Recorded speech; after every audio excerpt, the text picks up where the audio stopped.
我告诉你啊，陆晨，今天不给钱，我明天还来。没钱，我把你店给你砸了。走。你们欺人太甚！爸妈，清远哥，可能真的要完了。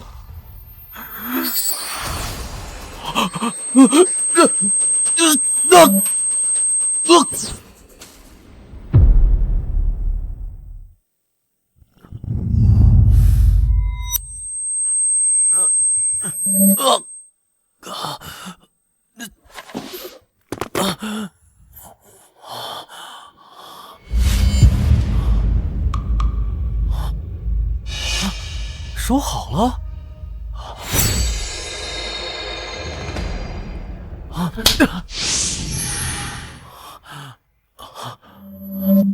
现代仿品价值约200元，做旧工艺品价值约80元。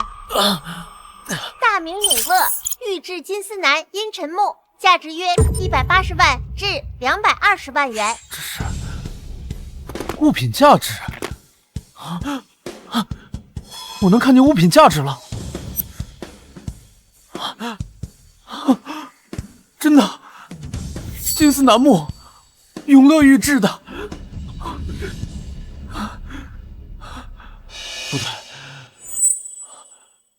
玉佩。上古鉴宝神铜粉圆碎片，可鉴别万物价值，不可估价。是玉佩给我的能力。爸妈，你们看见了吧？咱们家有救了，清远哥有救了。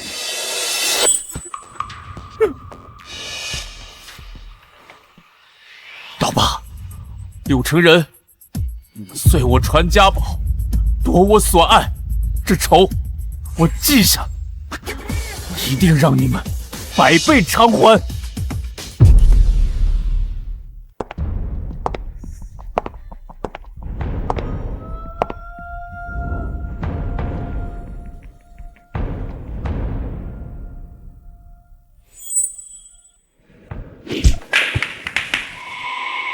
老板，按照您的吩咐，我去清远阁找陆晨那小子了。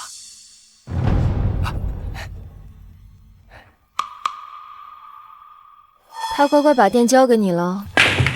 那小子穷横的，我就使了点小手段，那谁曾想他敢跟我动手啊？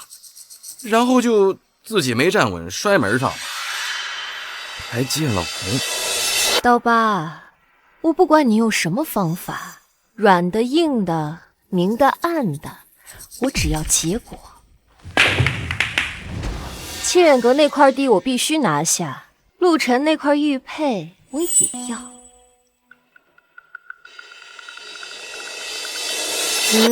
如果连这点事都做不好，那你对我就没有任何意义，明白吗？明白了。没什么事儿，我就先下去了。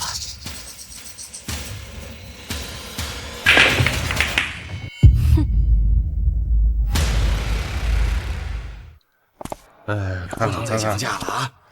已经是最低价了，跟您谈好的价。这是第3天，还有4天交租，5000块。清远阁可不能倒在我手里啊！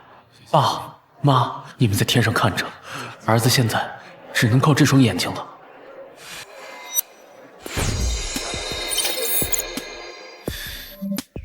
哎，过来看看啊！这是做旧仿品，价值约150元。这个是祖传的彩釉，颜色都是极好的。咱一口价，好吧？哎呀，我再看看吧，还可以。小伙子，看看吧啊！民国37年石印本，价值180到220元。来，过来看看，老物件都是老物件啊！哎呦，小伙子喜欢什么？随便看。哎，看，这个怎么卖啊？好眼力，明代青田石300。你看这包价啊，多自然呐！现代机器雕，当前价值40至60元。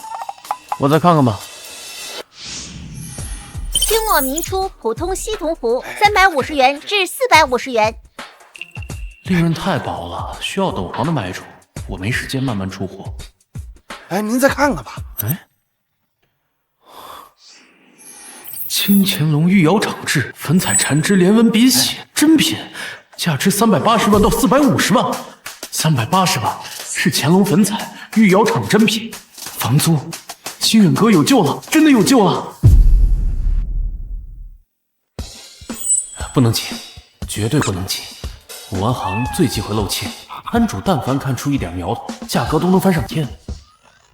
哎，老板啊，那些旧书怎么卖？啊，1本20，5本80，10块一本吧，我挑2本。那行，给你吧。过去了。Hello。哎，这黑疙瘩是什么玩意儿？啊，你说这个啊？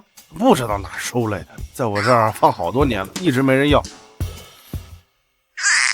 全是油啊！这是不是放厨房里盛酱油的呀？是吧？你要啊？给100块拿走吧，我还能腾块地方。100啊，50我都嫌多呀。那你给多少？30。30我都收不来呀。那我不要。哎，80，最低了。50，不行就走了。行，给你吧。这我地方，这你都赚大了，我告诉你哦，老板。老板，这玉壶春瓶画工倒是标准，釉面也温润，什么年代的？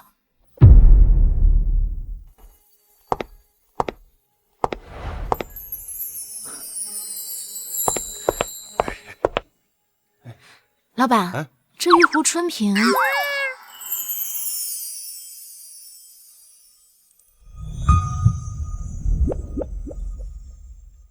画工倒是规整，釉面也显温润，什么年代的？姑娘好眼力呀，这可是正经的乾隆民窑的精品啊！你看这青花发色多沉稳呐，还有啊，这缠枝连纹画得多流畅啊，这包浆也自然，这绝对是开门的老物件。乾隆民窑啊，这器型倒是规整，青花发色也还算沉稳，声音也清亮。不过这釉面的光泽是不是有点太过于贼亮了？这底部的露胎处，火石红似乎有点太浮了。哎呦，姑娘啊，你有所不知了，这瓶子它可是传世品啊，保存得好，没怎么受过土蚀，光泽自然亮堂。至于你说的火石红嘛，那是入过土又传世盘玩出来的效果，怎么能叫浮呢？爸爸常说民窑精品最考验眼力，高仿品足以乱真。这个瓶子看起来大开门，但总觉得有哪里不对劲儿，可具体又说不上来。怎么样，姑娘，机不可失啊，这可是绝对的好东西啊。现代高仿，做旧手法高明，当前市场价值300至500元。老板，你说这是传世品？老板，你说这是传世品啊？真正的传世品玩出来的光泽是内敛的宝光，润而不刺。而你这瓶子的光，这明显是刚出窑的火气没退干净，然后再用蜡打磨出来的贼光。至于这火石红，颜色浮于表面，分布过于均匀，是用了化学药水浸泡催出来的。真正的火石红呢，是从胎骨里泛出来的，深浅不一，有过渡。你小子别在这信口开河，画我生意啊！哎，再看看，再看。对啊，是贼光，这火石红也太均匀了，原来是做旧的。底足胎土过于细腻均匀，是现代机械炼泥的精。真正的乾隆时期的民窑，胎土没这么讲究，会带有杂质和孔隙。姑娘，你的怀疑是对的。谢谢你啊，要不是你点破，我差点是我学术不精，还得好好练练。我们这行啊，水深，小心点呢是好事。你们到底买不买？不买，别在这打扰我做生意。走走走走。你好，我是林雪，是雪月阁的，能认识一下吗？你是陆晨。你能教我看东西吗？我请你喝奶茶。可以啊，可以啊。我当这是谁呢？这不是我们陆大少爷吗？姐，聚宝轩的王老板这次可算把压箱底的好货让给我了，80万。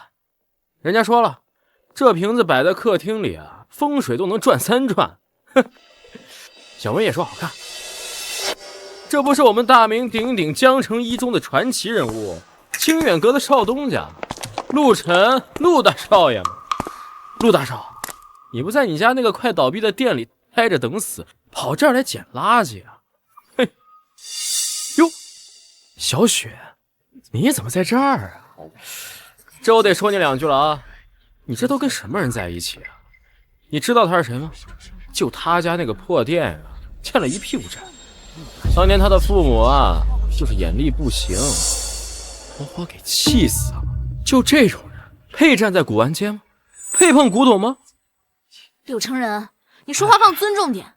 小雪，给你看看我新淘过来的大宝贝，聚宝轩的正儿八经的乾隆官窑玉壶春瓶，我花了80万请来的。你们看看这画工，这釉色，这器型，你再看看他怀里那个，这什么玩意儿？怕不是在哪个垃圾堆里捡出来的，黑不溜秋，跟茅坑里的石头似的。就是柳少说的对，那破玩意儿就是我摊上垫桌脚的，我50块钱卖给他，我都亏心呐。清远阁就接过那家快关门的店吧？就那夫妻俩赔光的那家店吧？谁知道那家儿子也是那德行，抱着个垃圾当宝贝，笑死人了。陆晨，李小文现在跟我好，他说你连个像样的包都买不起，你这种货色只配在泥里打滚。来，大家快来看看啊！来，咱看看。这个就是我们大名鼎鼎的江城一中高材生呀，清远阁的继承人，现在就是个穷光蛋，只配在垃圾堆里捡垃圾了。你们看看这玩意儿，白送我都不要，给狗啃，狗都嫌它硌牙呀，怕不是从哪个死人堆里刚刨出来的。真他妈晦气！刘少，你刚才说你这是什么？乾隆官窑影啊？你说你眼瞎的毛病呢？从高中的时候连抄我作业，连名字都能抄错的时候开始，一直到现在，怎么一点长进都没有？拿个假瓶子，拿个假瓶子，你敢说我这花瓶是假的？陆晨，你这个家破人亡的丧门星，你不把话说清楚，我今天弄死你！我让你去陪你那对垃圾父母。你怎么说话呢？刘成人，你除了会大呼小叫，还会说什么？陆晨敢一条条说清楚，你敢一条条听吗？是不是心虚啊？行，我跟你说清楚。第一呢，先看款式，你这个字体浮夸无力，软趴趴的像蚯蚓爬。你觉得乾隆官窑的款式会是你这种货色？刘少，你但凡看过一本乾隆官窑款式图谱，你都说不出这是真的。这叫古朴，你懂什么？行。第二，要看釉色，你这个呀，火气冲天，光刺的人眼睛疼。真正的乾隆青花，釉面温润如玉，是内敛的宝光，不是你这种地摊玻璃的贼光。好像是亮了点啊。这是保存的好，保存的好，那咱就看第3点，咱看骨子里是什么货色。真正的古瓷呢，历经岁月，胎骨温润，而你这个瓶子呢，胎质粗糙疏松，用的是现代机械压胚，这里面满是气泡和杂质。最可笑的就是你这个，老板，借你强光手电一用。大家请看，这是化学药水浸泡做旧，再用喷枪模仿岁月磨损的痕迹，手法低劣，连高仿都算不上。现在景德镇批量生产的低端产品，成本最多800，而且包邮。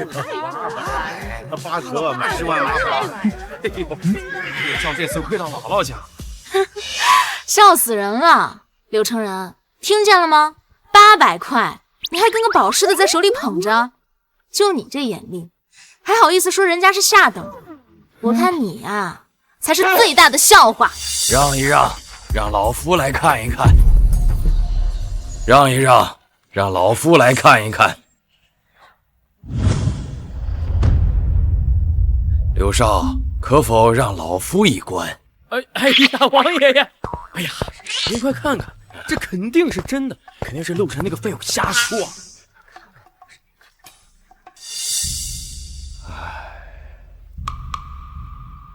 刘少，这釉面手感确实不错。胎足露胎处啊，火石红是后染的，青花发色浮于表面。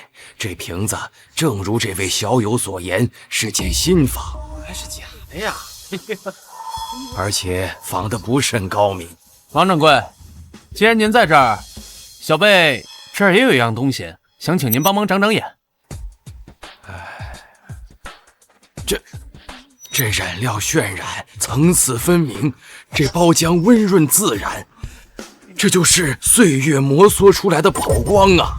这位小友，这难道是乾隆本朝御窑制作的粉彩缠枝连纹笔洗吗？真品呐，真品呐！乾隆粉彩，御窑厂，真的假的？王掌柜亲口认定的真品，这飞哥的是国宝。这位小友，你这笔洗卖不卖？不卖，老夫愿出300万，现款马上转账。你早就看出来了？从你花50块钱买它的时候，你就知道了。柳成人，你现在还有什么话说？花80万买了个破烂，人家50块买了件国宝，到底是谁有眼无珠？谁才是真正的行家？刘少，现在谁才是捡垃圾的？不可能啊！假的，都是假的，是你们啊！是你们骗我！我这是真的，是真的！刘公子，刘少，你怎么了？快叫救护车！叫救护车呀！叫啊！活该，这就叫恶人有恶报。陆成，你走吧，真是晦气。他不会死了吧？那我们一会儿喝什么奶茶？哎呀，爸妈，看见没有？咱家有救喽！陆晨，欠我的钱什么时候还啊？啊！我告诉你啊，今天你不还我钱，我把你这个店给你砸了！刀疤哥，钱过几天就有了。你等我把东西出手了，我就第一时间给您还上，连本带利。你能有什么好东西啊？我看陆老板，你是敬酒不吃吃罚酒啊！给我砸！我没说不还你们钱的。你们干什么？小姨，就是这儿。你们干什么？不是，你是谁呀？敢在我林月如的面前撒野，滚！你给我等着！小姨，这就是超级厉害的陆晨。陆晨，这是我小姨林月如。你好。你就是陆晨啊？让我外甥女念叨了一路的大师。没有，大师谈不上，还是感谢阿姨出手相助，谢谢阿姨。小姨，就是那个笔洗，乾隆官窑的，值几百万呢。几百万？就这？小子，古玩行的水深着呢，运气好一次不算什么。你别是用了什么见不得光的手段，或者这根本就是个套，想骗我们小雪这种不懂行的。小姨，你怎么能这么说呢？陆晨他不是那样的人。没事，林小姐谨慎点能理解，但是东西就在这儿，是真是假自有公论。清远阁虽然小，但是做的从来都是光明正大的事儿。小姨，你看啊，陆晨有这么一个宝贝，他需要一个好的平台才能卖出高价，而我们雪月阁也正好需要一件好的拍品。如果我们雪月阁帮他卖这个宝贝，岂不是一举两得？是骡子是马拉出来溜溜，跟我们回雪月阁一趟。要是让我发现你徒有虚名，或者敢打我们小雪的主意，不会，没有。等一下我姐，走吧，你等我一下姐。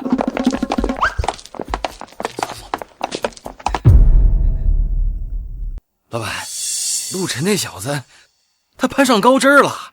过程我都已经知道了，你不仅没有逼走陆晨，还让雪月阁那个林月如当场把你给揍了。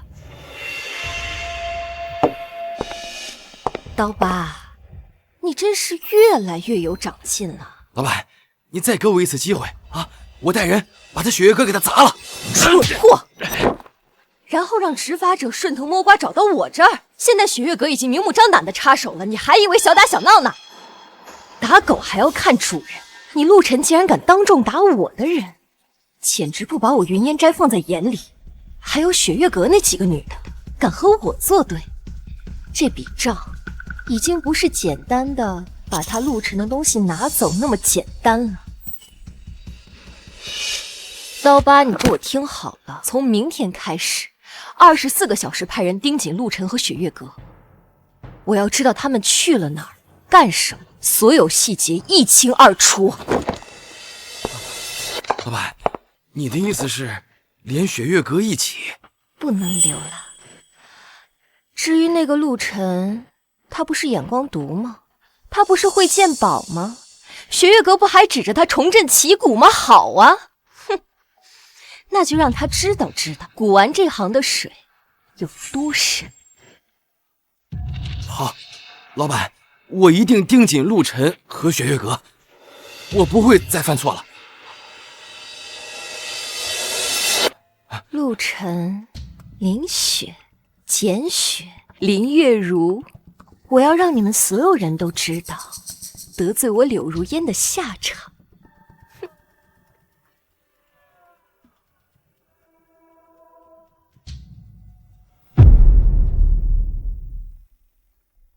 来这边，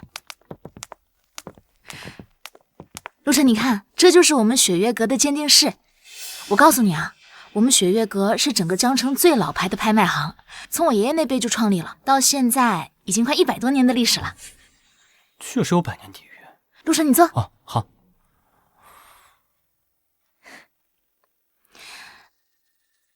陆晨，实话告诉你吧，其实我们雪月阁最近遇到了点麻烦。柳如烟的云烟斋这几年势头很猛，抢了我们不少生意和客户。这次请你来，一是真心的想要和你合作，二也是想请你帮帮雪月阁。哦对，一会儿要来的是简雪姐，她是我们这儿的首席拍卖师，也是一个鉴宝天才。不光人长得漂亮，能力也很强，就是脾气有点冷，眼光毒得很，好多老藏家都怕她呢。是吗？那我更想见识一下了啊！还有我的小姨林月如，刚才你见过的。哦，她是负责我们整个拍卖行的安保的，从小练武，厉害着呢。不过她总是觉得接近我的男人都不怀好意，所以一会儿你别介意啊。不会的。小雪，小姨，简雪姐。小雪，这就是你在电话里激动了半个小时说的那位在地摊上捡了国宝的陆晨陆先生。哎，你好。小雪，我跟你说过多少次了，古玩行里骗子最多，尤其是那些看起来人畜无害的。某些人仗着自己有张小白脸，编个故事就想骗财骗色，这种套路我见多了。我们雪月阁现在处境艰难，更不能出任何纰漏。小姨、简雪姐，你们别这样，陆晨他很厉害的，刚才在街上连王掌柜都亲口认证了，那件笔洗是真的。王掌柜，真古斋的王老爷子，他年纪已经大了，偶尔走眼也是有的。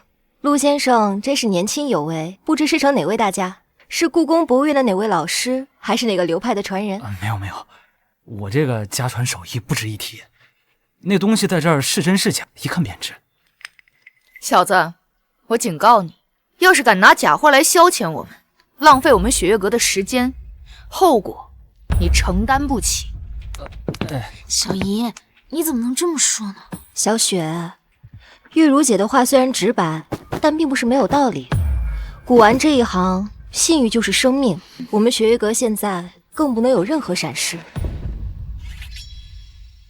这是还是乾隆时期的，这器型倒是规整，产枝连纹画的也还算流畅，这釉色肥润莹亮，有胶质感，是典型的乾隆时期特征。这画工连瓣的晕染层次分明，过渡自然，绝不是普通仿品能达到的。这胎质细腻洁白，这橘皮纹自然均匀。怎么了，简雪？你再好好看看，就算这做旧水平高，肯定有破绽。林小姐，你指那个应该是人为附着物做旧，那种通常用胶水混合泥土凝制而成，油盐熏制，附着生硬，分布不自然。这鼻息角落的包浆温润厚重，这是由内而外泛出的宝光，与污垢融会自然。这是岁月沉淀的痕迹，绝非短时间能做出来的。还有这酥麻离清的晕散感，青料深入胎骨，铁锈般分布自然，这确实是清代早中期特点。就算这些特征都对，也只能说明仿造者水平高。现在这高仿技术日新月异，高水平仿造成本极高，谁会耗费如此巨资去打造一个相对冷门的鼻息，然后扔地摊上卖100，换你干嘛？逻辑上都说不通啊。逻辑上都说不通。陆先生见识不凡，这件缠枝连纹鼻息，从釉、彩、胎、工、形、旧器等方面初步判断是对的。耶，我就说吧，钱学姐都说是真的。但是为了对客户100%负责，我们要进行更严格的科学检测。对，科学检测最准。就算鼻息是真的，也只能说明你是运气好，碰巧蒙对了。运气也是实力的一部分呀，更何况我的运气向来不错。陆先生，我这里有3位朋友送来的物件，困扰了我们许久。1件瓷器，1幅字画，1件铜器，都让我们的鉴定团队意见分歧，能否请你长长眼？这3样东西可是难倒了好几位老师傅，陆先生可要仔细看。陆晨，别紧张。没事儿。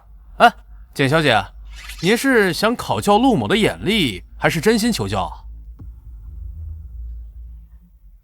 有何不同？若是考教，我说出结果便是；若是求教，我可以说出理由。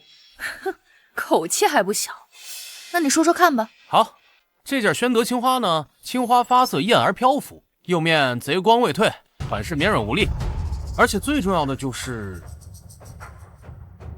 看，釉下气泡均匀如鱼子，大小一致，这是现代器窑的特征。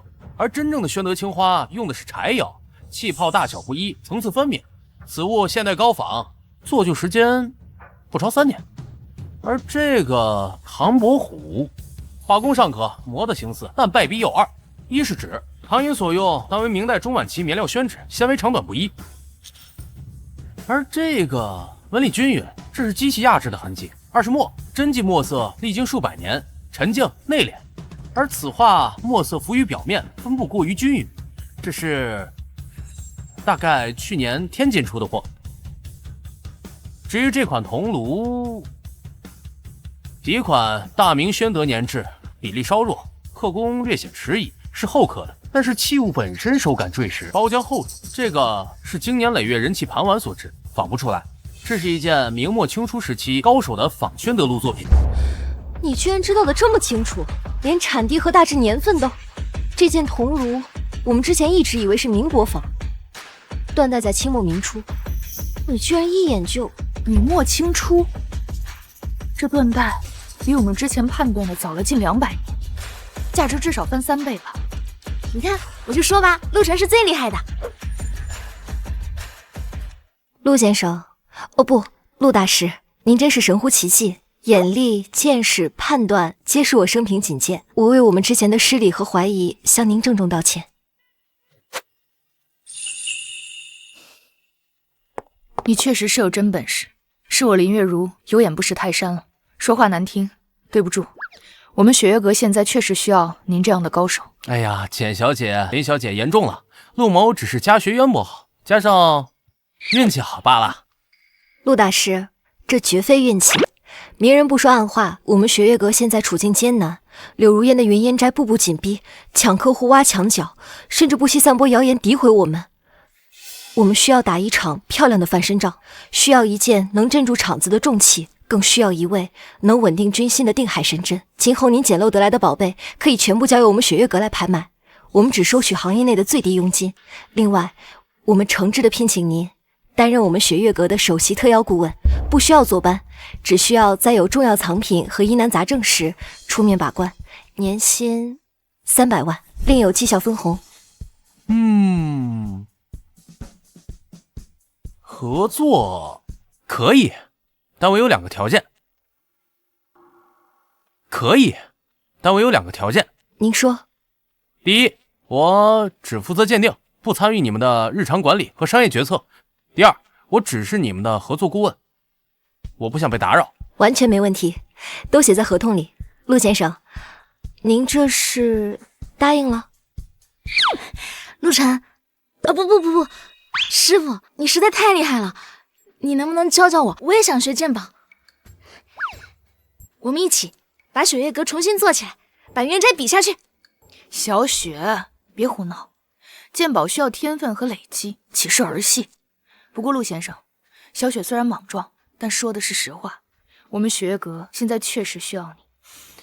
哎呀，可以，拜师就不必了，我们互相学习，共同进步。你要是感兴趣的话，可以偶尔和你讲一下入门的基础知识。真的吗？太好了，一言为定。一言为定。陆先生，您的那件笔洗保守估价在400万以上，它将是我们秋季大拍的重头戏。等拍卖流程走完，拍出之后，扣除押金，再支付剩余款项。我会先让财务支付给您100万预付款。好。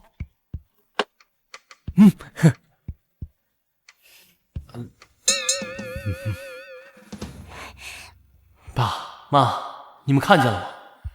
清远阁保住了，陆家不会倒。柳承仁、柳如烟，我们的账慢慢算。这孩子看着还挺好的。是啊。哟，陆老板，生意兴隆啊！哎，你现在可是雪月阁的大红人，柳老板让我们向您带好啊！柳如烟，他有什么指教啊？指教不敢当，柳老板知道陆老板现在是火眼金睛啊，特意派我送来一件重器，给您长长眼。哎，你可不能退缩啊，要不别人该说你是欺世盗名的骗子了，也给雪月阁丢人。果然来了，柳如烟这么快就坐不住了。这么贵重的元代青花国宝，柳老板不自己留着，反倒拿给我这小店来长眼。陆某年轻学浅，恐怕担不起。陆大师谦虚了，谁不知道您是火眼金睛啊？我这个瓶子，您就给长长眼。哎呀，我不……陆晨，你别给脸不要脸啊！今天这瓶子你是长也得长，不长也得长，要不我就让全古玩街的人都知道你那雪月阁狗屁不是，到时候我看你们怎么做生意。大八哥，那就献丑了。是元青花吗？看着像是。哇，元代青花，苏麻离清料，铁锈般深入胎骨，吸光内蕴。哦，哎，书上和电视上应该都是这么说的，对吧，大八哥？那可不，这是正儿八经的国宝，是正型元青花，柳老板从海外重金淘回来的。哦，可惜啊！诸位请看，这所谓的铁锈斑呢，颜色紫黑，边缘锋利，像是用墨水点上去的。而真正的苏麻离青铁锈斑呢，是在烧制过程中自然析出凝聚而成，边缘呢有自然的晕散感，像水墨在宣纸上印感，深浅不一，生动自然。而这个呢，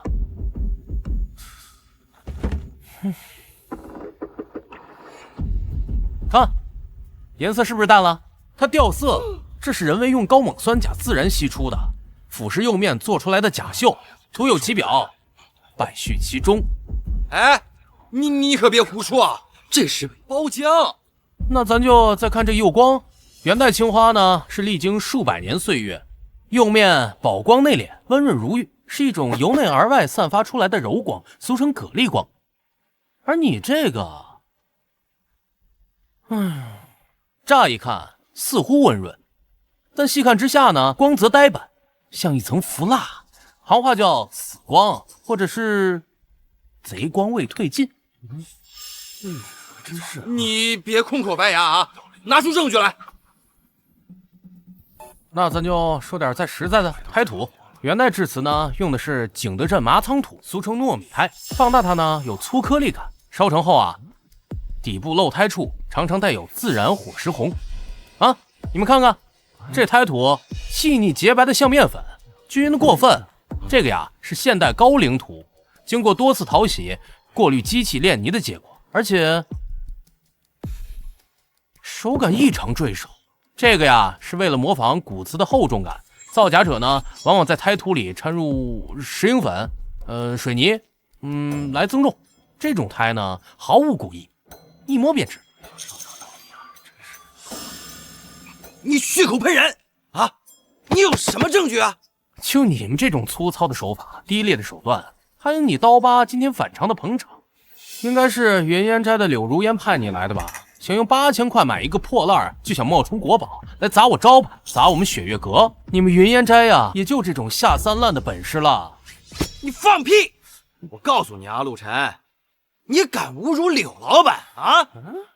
断我财路！哼！好，我今天非扒了你的店不可！你又来你！我看谁敢动手！我看谁敢动手！怎么？云烟斋柳老板的手下只会用这种下三滥的手段了？踢馆不成就要动手砸店？古玩行的规矩都让你们就饭吃了。林月如，这是我跟陆晨的私人恩怨。私人恩怨？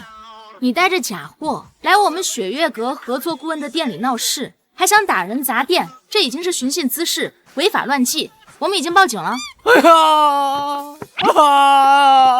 各位亲朋邻居啊，你们看到没有？他们云烟斋拿假货来找我长眼，就因为被我指出破绽了，他们就要砸我的店。你太过分了你这样以后谁还敢跟你们做生意啊？你这种行径是什么？这是恐吓，这是黑社会做派。今天他敢对我这样，明天就敢对你们在座的各位这样，这谁来报警呢？哎呀！说得好，云烟斋太黑，居然假货坑人，报警，法制社会把你抓起来。哎，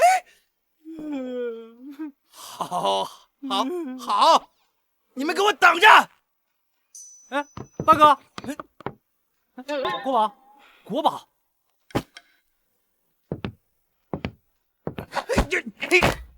小心着点，别把你的国宝给摔坏了。八哥，告诉柳老板哈，下次用酸别太多啊，釉面都烧坏了。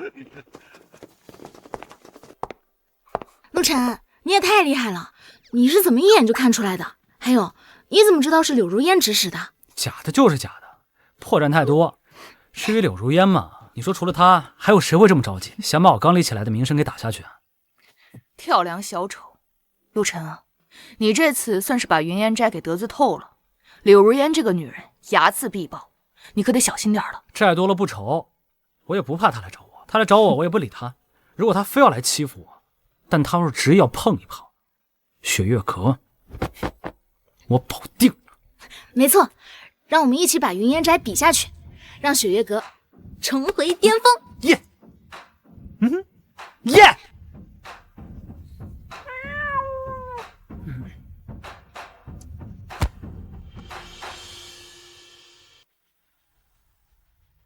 陆晨那个废物，王掌柜竟然亲口认证他捡那个破东西是乾隆珍宝。成人，别生气了，来，喝杯酒消消气，这可是你最喜欢的罗曼尼康帝。消气？我怎么消气？现在全京城人都知道，我柳成人花了80万买了一个假瓶子，而他陆晨花了50块钱捡了个国宝。他在古玩界还不给我捡面子，这都不算完，雪月阁那3个女人居然当场就把他给请走了。林雪那个小丫头片子竟然还挽着他的手，简雪那个女人竟然开出了1年300万的顾问费。300万，他陆晨凭什么？他不就是一个父母早亡、店铺早就要倒闭了的穷光蛋吗？他凭什么踩在我的头上？成人，你冷静点。陆晨，我跟他在一起3年，他什么德行我最清楚。他呀，就是个书呆子，成天除了啃他爸留下的那几本破书，没有什么本事的。早年间家里好的时候，看着还可以，现在就是个空架子。王掌柜亲口说了，乾隆粉彩几百万，就是瞎猫碰上死耗子了。古玩店每天人这么多，总有人走运捡漏的。他呀，就是运气好，蒙对了一次。你还真当他有什么大本领了？古玩店每天人这么多，总有人走运捡漏的。程然，你想啊，他要是真有那眼力，他家境能落魄成那样？他爸妈能收一批批假货，被活活气死？还有他之前能被刀疤那种混混逼得走投无路，不过就是运气好，加上他耍点小聪明，才糊弄了王掌柜那种老头子而已。雪月阁已经被你们云烟斋压得喘不过气了，正需要一个噱头来挽回名声。陆晨他就正好撞上了，他们就顺水推舟把他拉出来做个活招牌。说白了，他不过就是雪月阁的一个棋子，一个工具人而已。你还真把他当个人物了？哎，你别说啊，说的有点道理。本来就是嘛，你呀，才是真正的豪门少爷。他陆晨不过就是底层爬出来的小人物，你可是跟着赵一眼大师学本事的。像他那种小角色，就算一时得意，也改不了骨子里的穷酸和短视。既然他没什么真本事，全靠运气，那我更不能放过他了。他当街让我姐出丑，还当着那么多人的面前不给我面子，这笔账得好好算算。你打算怎么算呢？他不是眼睛毒吗？那我就带他去一个考眼力的地方，赌石场。我要在那里彻底把他踩在脚下。赌石？太好了，程人，到时我陪你一起去，我要亲眼看看陆晨是怎么跪在地上求饶的。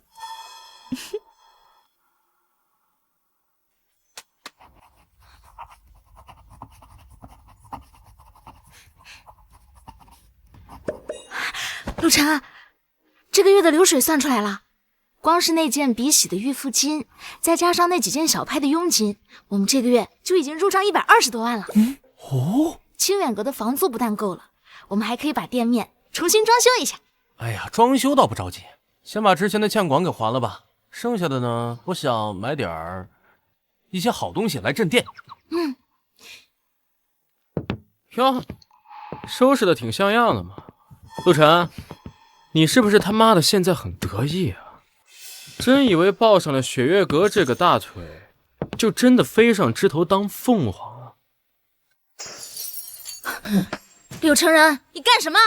柳少，打碎物品呢，照价赔偿。你打碎的那个青花瓷瓶是清中时期民窑精品，估价33万8，给你抹个零，33万。33万？陆晨，你他妈想钱想疯了！就那堆垃圾，你还好意思管我要钱？店里的监控可都已经录下来了，你无故闯入，故意损坏财物，视频里可都记录得清清楚楚。你要么现在赔钱，要么我马上报警，告你寻衅滋事，故意毁坏财物。你柳大少要不要去拘留所待几天？钱？老子有的是钱，33万是吧？这是一张100万的支票。哎呀，不过这钱啊，可不是那么好拿的。你拿了这钱，要跟我去一个地方。什么地方？赌石场。赌石场？你不是鉴宝很厉害吗？在地摊上还能看出那叫什么乾隆官窑，就是不知道你这眼力啊，能不能看到石头壳下的东西？你敢不敢跟我去赌石场玩一票大的？陆晨，别去。赌石跟鉴宝根本就不是一回事儿，那里面的水太深了，一刀天堂，一刀地狱，他肯定已经设置好陷阱，等着你跳。我们的陆大师啊，只会躲在女人身后大喊大叫。也对，毕竟是个穷鬼，连饭都吃不起，怕是连赌石场的大门往哪儿开都不知道。我得说说你啊，林雪，你看你找了一个什么玩意儿？除了嘴皮子厉害，剩下的什么都不是。程然，你跟这种人废什么话呀？100万，打发叫花子都嫌多。哟，陆晨，好久不见啊！你看看你现在还守着这破店，听说你跟雪月阁的人搭上了，说是做顾问哦。好听点呢是顾问，难听点呢，不就是给人家打工当鉴定师吗？能赚几个钱啊？宝贝说的对。陆晨，哎，别怪我没给你机会啊，咱们就玩点简单的，咱们每个人各选3块原石，当场切开，谁的价值高谁就赢。赌约都写好了，谁输了就跪下来，磕3个响头，当着所有人的面学狗叫，然后终止所有和雪月阁的合作。你休想！陆晨，你别答应他，这就是赤裸裸的陷阱。林小姐，你紧张什么？难道是怕你的陆大师露馅被人发现？其实没什么真本事，全靠运气和一张嘴。毕竟赌石嘛，做不了假的。石头里有什么东西啊？可不是靠一张嘴皮子能编出来的。陆晨，你要是怕，现在也行，跪下，给我和我宝贝道个歉，然后说：“哎，柳少，哎，对不起，我不该得罪你。哎，100万还是你的啊，咱们今天这事儿就过去了，怎么样？”哎呀，看清楚了，白纸黑字，公证人都找到了，签个字，可就不能反悔了。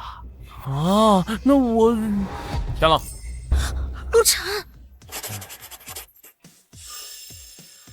不过赌约要加一条，加一条，谁输了，谁就永远退出江城古玩圈，白纸黑字，公正有效。而且赢家所在之地，输家必须退避3舍，输家不得参与玉石、古玩等相关的生意和活动。怎么回事？哎呀，柳少，害怕了，对自己没信心是吧？哎呀，玩太小没意思，你要不然学学狗叫，跟闹着玩似的，哼，配不上您的身份啊。好啊，来，陆晨，有种，玩就玩，谁输了，谁从今天开始退出古玩圈。现在就走，咱们在赌石场上见真章。程然，这个赌注是不是太大了？万一……没有万一，我今天让他输的连裤衩子都不剩。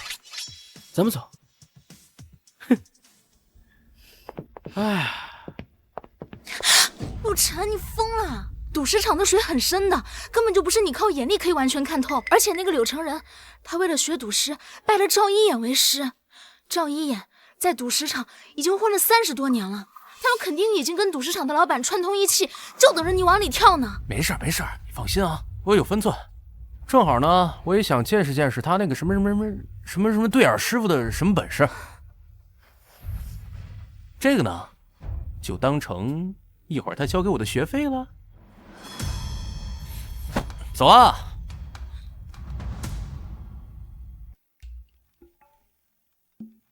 拿走了。好，拿走。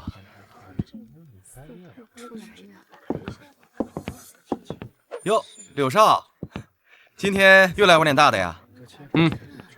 哎，这位美女是？这是我未婚妻，带她来看看，顺便呢教训一个不知天高地厚的小子。你说的是那个在古玩街让你姐姐下不来台的年轻人？师傅，就是他，叫陆晨。真有个赌石场啊！这咋看起来破破烂烂的，比我还穷呢？年轻人，古玩和赌石是两码事。古玩看的是历史、工艺传承，赌石看的是运气和经验、胆量还有人脉。这里的水远比你想象的要深，现在认个错，离开还来得及。对呀，刘少、赵老，大家都是朋友，何必伤了和气呢？这样，我做东，大家喝喝茶，聊一聊。不要，赌约已定，还是按照规矩来吧。怎么个赌法来着，柳少？简单，这里的原石，每个人选3块，不管大小，不管价格，现场切开，谁开出的翡翠价值高，谁就赢了。输的人跪下来，然后学3声狗叫，永远退出古玩圈。成人，你跟他说那么多干嘛呀？赶紧开始吧，待会儿我还要去挑结婚戒指呢。陆晨，别说我欺负你啊，这里的原石随便挑，哎，价格我出。今天呢，我就让你好好见识见识，什么叫做人外有人，天外有天。你俩咋这么磨叽呢？快开始吧。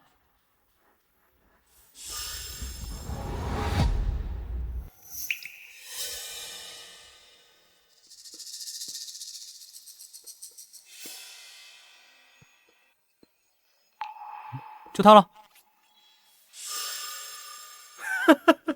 你他妈是来搞笑的吧？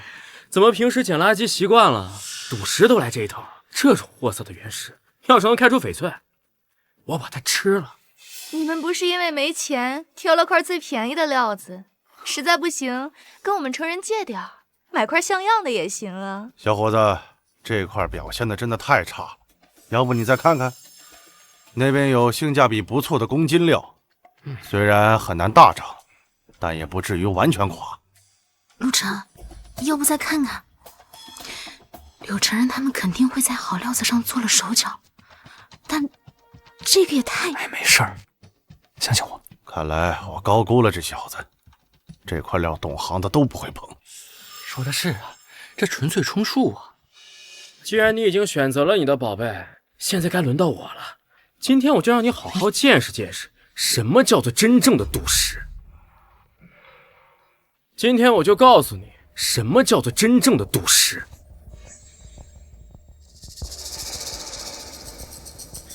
那块，还有那块，忘了，还有这块。柳少好眼力啊！这3块石头加一起，总值630万。看见了吧，陆晨，这才叫做赌石。赌石玩的是眼力，是魄力，是实力，不是你在垃圾堆里捡破烂的运气。哼！今天呢，我就让你输得心服口服。陆晨，他们选中的石头看起来好贵，表现也不错，我们没事儿，放心，看着就好。老板，准备解石吧。柳少，您看先开哪一块？师傅，开莫西沙6。先开这个。好嘞。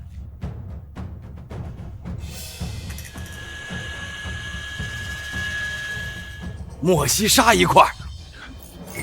莫西沙。刘少，我出300万，让给我吧。才300万。六少，真是好眼力呀！这块莫西沙少说也要450万。你看见没有？我1块顶你100块啊！成人，你太厉害了。陆晨，这才是真本事呢。你现在认输还来得及，少丢点人就少赔点钱了。师傅，开第2块，木纳开窗6。我1块顶你100块啊！成人，你太厉害了。陆晨，这才是真本事呢。你现在认输还来得及，少丢点人就少赔点钱了。师傅，开第2块，木纳开窗6。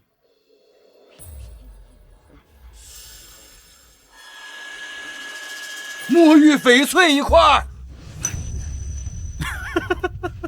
哎我天哪，2连涨，总价值超1000万，就你那些破东西，能比得上我？我觉得吧，你还是现在道歉，跪下来叫我一声爷爷，我或许还可以考虑让你少学2声狗叫啊！陆晨，认命吧，你们别欺人太甚。哎，欺人太甚，我这是教他做人。哎呀，开第3块，让他输的心服口服。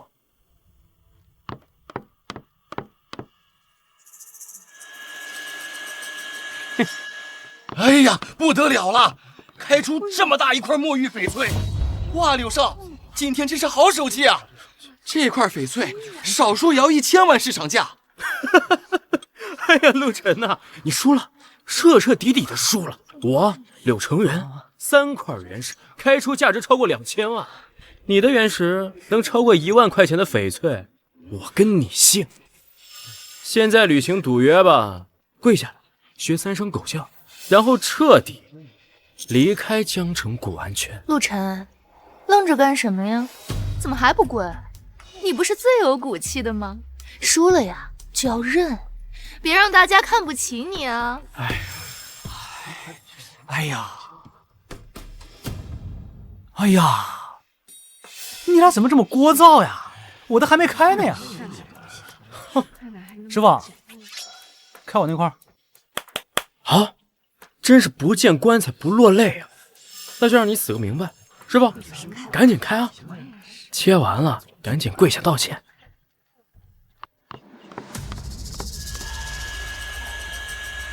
第1刀白肉没化开，垮了，你说说，我就知道。果然，这个家伙怎么可能开得过？陆晨，看来你的好运气用光了。师傅，继续开啊！不对，颜色不对，不得了了，不得了了！哎呀，帝王绿，玻璃种帝王绿，我的老天爷！这颜色，这纯净度，极品帝王绿啊！这块帝王绿，温润如水，100年一遇呀！不可能，这种皮相怎么可能开出玻璃种帝王绿？我出1个亿，立刻就转账。1亿2000万，卖给我！不可能，肯定是你作弊了！哎呀，刘少，咱俩还有赌约呢。成人，哎，怎么了？成人，哎呦，陆晨，你看把成人气成什么样了？他要是有个好歹，我跟你没完！别呀，赌约别忘了哈，还有绝狗叫，记得刷牙了哈。陆晨，你真是太厉害了！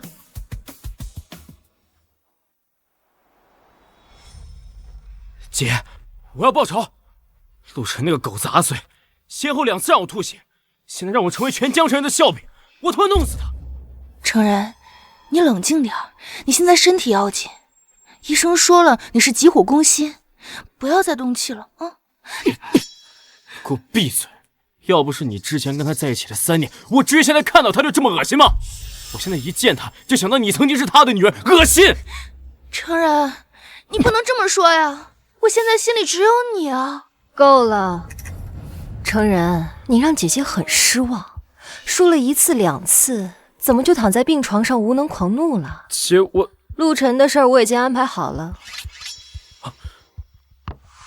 姐，你有什么计划？陆晨现在可是风头正盛。风头正盛，那就让他摔得更惨。他不是会鉴宝吗？我就让他们一起付出代价。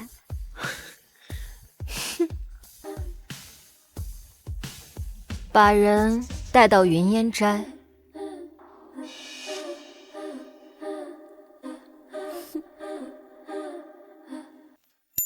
你们是没看见柳成人的脸啊，从红到白，从白到青，最后他一口血喷了出来。我的天，实在是太解气了，把人气到吐血，这小子下手挺黑啊。不过对付柳成人这种货色倒是刚刚好。小姨，重点是过程。陆晨他实在是太厉害了，所有人都笑他挑了一块没人要的破石头，连解石师傅都劝他换一个。可是他呢，他就那么气定神闲的往那儿一站，仿佛一切都在他的掌握之中。结果1刀下去，不对，2刀下去，玻璃种帝王绿，极品中的极品啊！金学姐，你是没看到那散发出来的光芒，简直像活了一样。我听说了，他不仅开出了极品帝王绿，还对翡翠的种水色底的评价精准的吓人。这已经不单单是运气好能解释的了。陆晨的眼力恐怕比我们想象的还要深，是吧？是吧？我就说陆晨他是最厉害的，鉴宝、赌石无所不能。他现在就是我的偶像。冷静点，丫头，你看你的魂儿都快被勾走了。不过这小子确实有点邪门，这运气好的不像话，本事嘛也确实可以。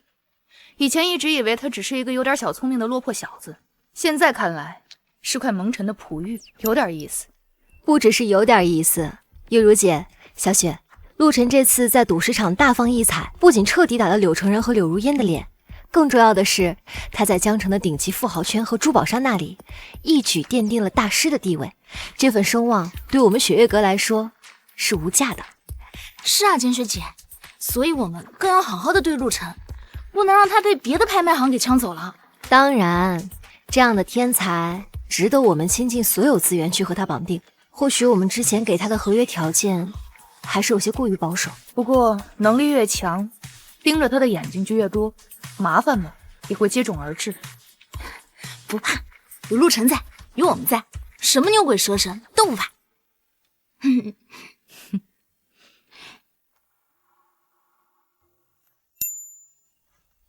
哎，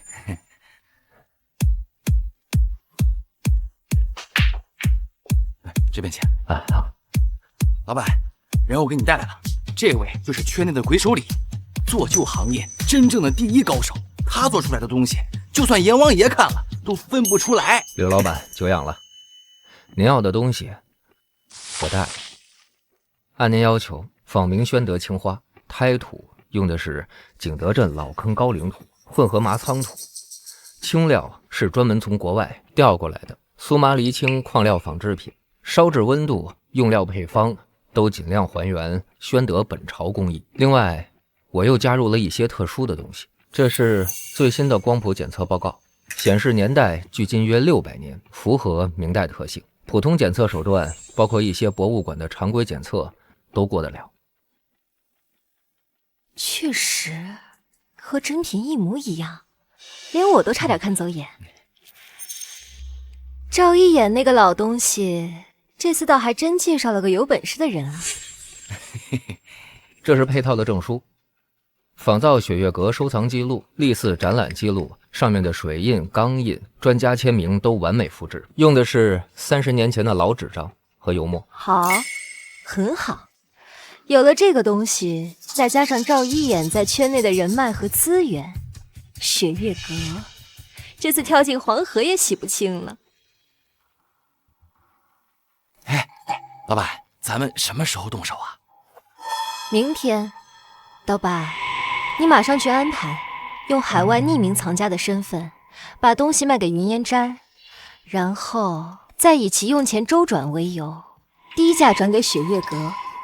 记住，要快，要自然，要让他们觉得捡了个大便宜。明白，老板。李师傅，你的钱我给你打到海外账户，这件事儿……柳老板放心，做我们这行的第一条规矩就是出了门不认识人。今天我就没来过这儿，您也没见过我。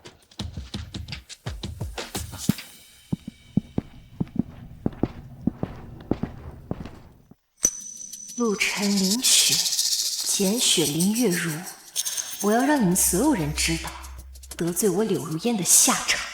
清远阁、雪月阁，哼，都给我变成废墟吧！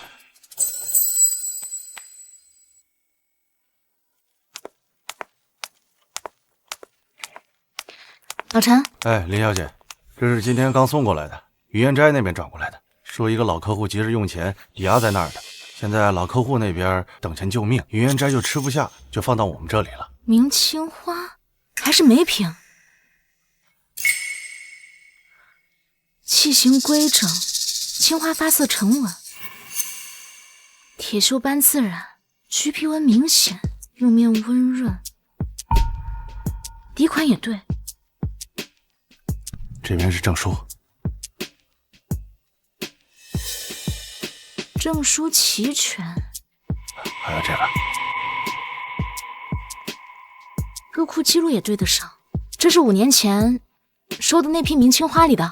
是啊，柳老板说绝对保真，客户急着用钱，以低于市场价300万的价格转给我们，他们只赚个介绍费。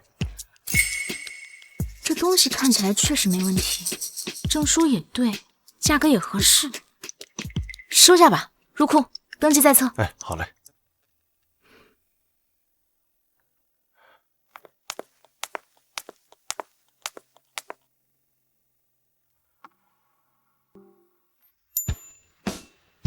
各位贵宾，这边请。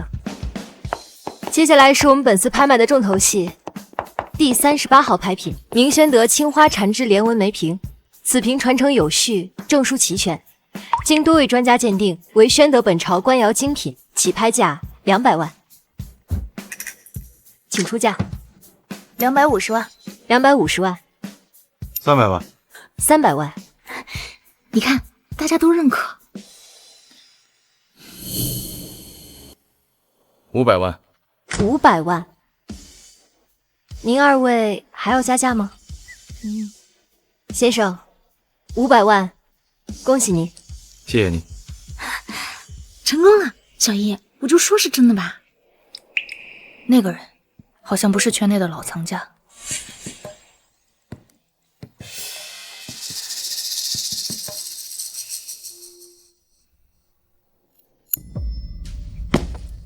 有人吗？有没有人？先生您好，您找谁？有约吗？把你们负责人叫出来，立刻马上。我就是雪月阁的负责人林雪，请问有什么事吗？什么事儿？你们雪月阁卖假货，欺诈消费者。先生，这话可不能乱说。这件梅瓶我们是经过严格鉴定的，证书都齐全。鉴定？林小姐，我们是国家文物鉴定中心的，这是我们的证件。我们受这位先生委托，对这件明宣德青花梅瓶进行了碳14检测。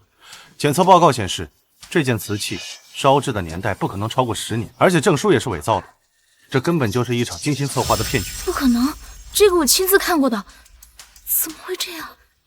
我花了500万买了个假货，你们雪月阁也是100年老店，就这么欺诈消费者是吗？今天必须给我一个交代。这位先生，我们雪月阁会对此事展开彻底调查。哼，调查？证据确凿，还需要调查吗？我告诉你们，我已经向消费者协会还有文物局实名举报，雪月阁关店。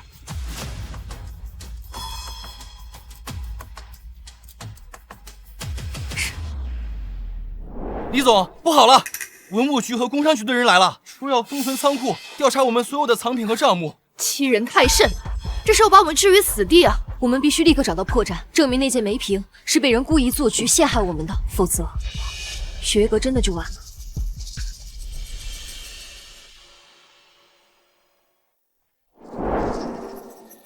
各位媒体朋友，各位同行，今天我以古玩协会副会长的身份，怀着无比沉痛的心情坐在这儿。我们必须要向大家揭露一个令人发指的事实，一个严重玷污我们这个行业100年声誉的丑恶行径。经过我们协会初步调查以及权威机构的检测确认，已经可以确定，雪月阁拍卖行在上周的拍卖会中，以500万元的天价公然拍卖了一件现代高仿明代青花梅瓶，这是赤裸裸的欺骗，这是对那些所有信任他们的消费者和藏家严重背叛。柳会长，您说雪月阁作假，有什么证据？证据？这是那件明代青花梅瓶，这是国家文物鉴定中心出具的碳14检测报告 X 荧光光谱报告。报告中明确显示，这件瓷器的烧制时间不超过10年，是彻头彻尾的欺骗。雪月阁方面对此有何解释？解释？他们能有什么解释？证据是伪造的，东西是假的，铁证如山。我们古玩行业赖以生存的就是信誉2字。雪月阁这种行为，就是在掘咱们整个行业的根呢。我作为协会副会长，绝不姑息，必须严肃处理，以儆效尤。必须得严肃处理，是应该是好好严重处理。我也很痛心，雪月阁是100年老店，当年林老爷子也是德高望重的前辈，没想到传到第3代，发生这样的事，真是让我们所有同行蒙羞。我在这郑重宣布，古玩协会将立即启动程序，建议有关部门吊销雪月阁的营销资质，并支持消费者通过法律途径进行索赔。柳会长，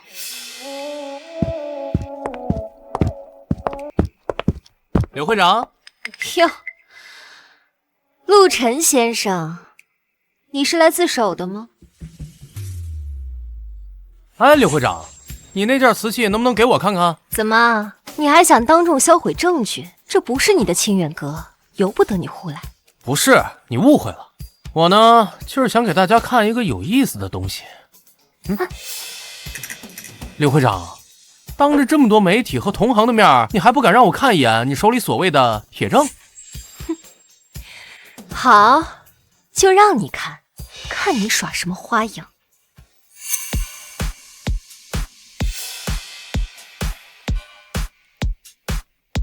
你要干什么？给大家看他的真面目。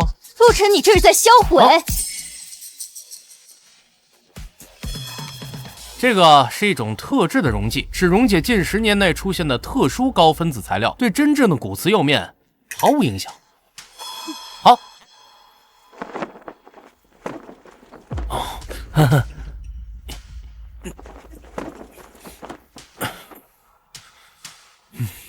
大家请看，在长波紫外线下呀，这层涂层呢，很明显的发出了蓝白色荧光，而真正的古玩瓷器啊，在紫外线的照耀下，它的荧光反应很弱，几乎没有。这就是为什么我们这些权威检测会被误导，就是因为他们检测的是这个涂层的年代，而不是瓷器本身的年代。荒谬！这只能说明这个瓷器是被后期处理过的，怎么能说明不是雪月阁自己动的手脚呢？哦，那这个会长怎么解释？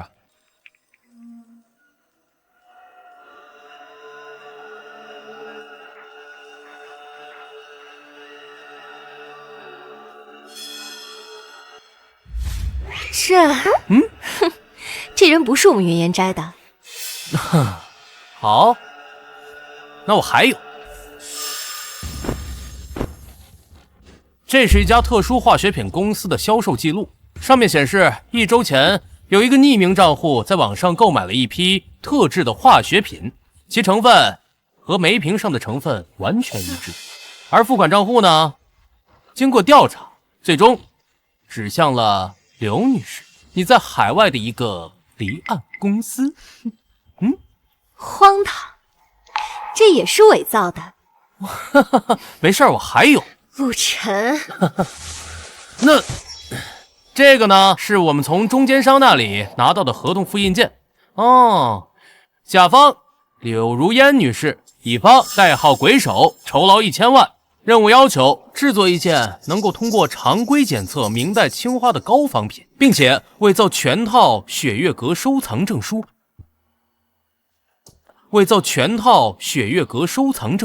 同时用特殊涂层处理一件真品明代青花，使其在特定检测下能够呈现现代特征。如烟小姐，你说你这处心积虑，先让鬼手里仿造了一个可以以假乱真的假货，然后呢，再去寻找一件真品，用特殊涂层处理，然后呢，通过云烟斋低价卖给急需寻找拍品镇场的雪月阁。拍卖成功后呢，你再让你安排好的买家带着权威的专家，然后用专门检测涂层的检测方法，当众证明这是假货。你一环套一环，好恶毒的计策呀！首先呢，可以让你赚到500万的拍卖款，而且还能让雪月阁身败名裂。同时呢，还能巩固你在行业中的正义凛然的形象。哇哦，一石三鸟啊！你好厉害啊！你血口喷人，这是你们和雪月阁联合起来伪造的，你们要陷害我！还在讲。柳如烟女士，我们是执法人员，你涉嫌组织策划多起商业欺诈、伪造文件、损坏公司信誉等多项罪证，这是拘留证，请你配合调查。不是，等一下，我是被陷害的，陆晨的。陆晨，我做鬼都不会放你，轻点儿。走，路上小心点啊，注意安全啊！我是被陷害的。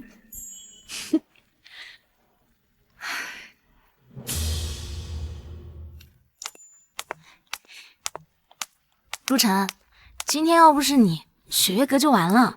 那些证据、那段监控，你是怎么拿到的？我都不知道仓库外面还有隐藏摄像头。哎呀，自从上次刀疤来闹过之后，我就建议月如姐加装几个，有备无患嘛。不只是摄像头，还有那个化学品公司的记录，还有那个鬼手的合同，你一定费了很大的功夫。我都不知道该怎么感谢你。哎呀，没事儿，举手之劳嘛。你们雪月阁好了，我们清远阁才能好。我们是盟友 ，We are family。不只是盟友，陆晨，从我第一次在古玩街上遇到你，你抱着那个脏兮兮的鼻息，我就觉得你很特别。还有你和柳承仁对峙的时候，你的眼睛里好像有光。后来在赌石场，所有人都笑你，可你就是那么的镇定自若。今天也是，所有人都觉得我们完了，可是你一站出来，我就觉得天塌不下来。陆晨，我发现我越来越在意你了。每次见到你的时候，我的心都会莫名其妙的加快。你不在的时候，我就忍不住在想你在做什么。今天在发布会，你一走出来，我差点都哭出来。那个林雪，你让我说完，我知道自己在说什么。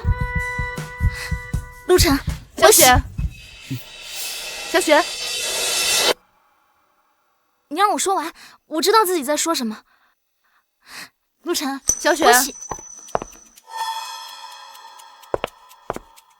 太晚了，我送你回去休息。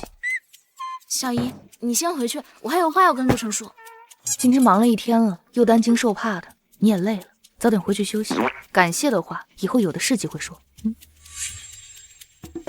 陆晨啊，今天的事谢谢你，这个人情我们雪月阁记下了。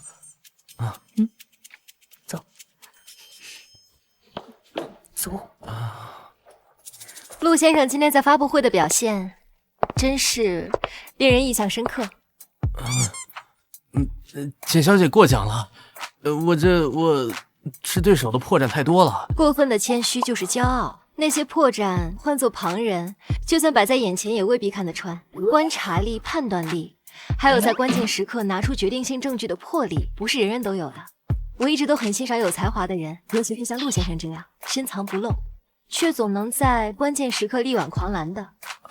今天时间仓促，有很多细节还没来得及向您请教，不知道陆先生明天下午是否有空？我想私下多向您请教学习。我知道一家很安静的咖啡馆，很适合深入进。那个，明天我约了2个老工匠去看个木料，要不然咱们有什么事的话，在群里也可以说，或者是在这里也可以说的。看来是我太过着急了。也好，那就期待下次深入的交流。看来是我太过着急了。也好，那就期待下次深入的交流。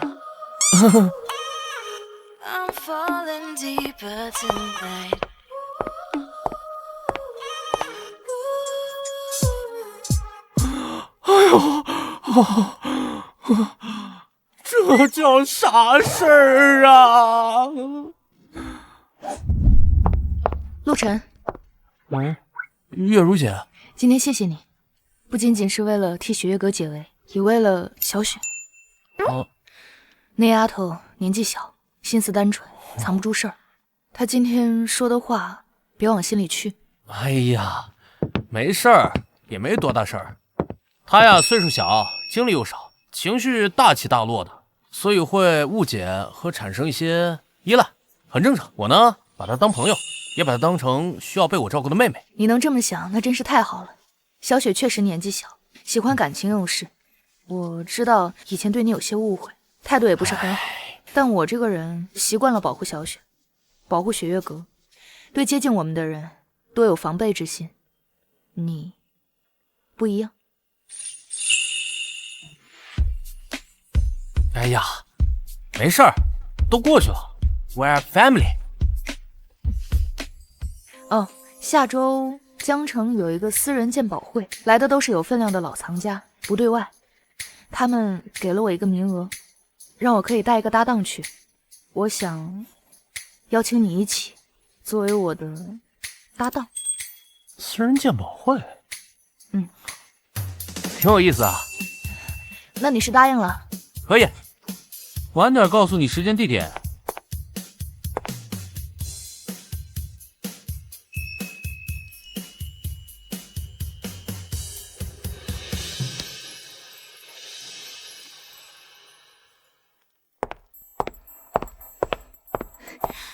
陆晨，你快帮我看看，这几笔账我怎么都对不上，是不是系统出问题了？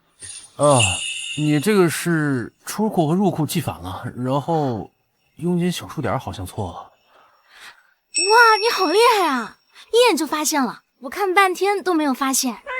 作为感谢，我请你吃午饭吧。我知道新开了一家日料，超级好吃。走。吃饭。走。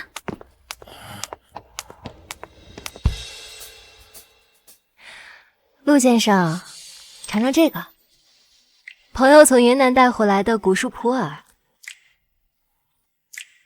哦，这批玉器里有几件高古玉，纹饰特别，我有些拿不准。你看这个，就这个龙纹配，你看这里的游丝毛边，是战国的典型工艺，还是后世仿刻？这个工艺是老的，就是沁色有点浮，然后需要仔细看看孔道和包浆，但是整体应该是真的。有你在，我就放心了。对了，下周的那个私人鉴宝会，月如姐跟你说了吧？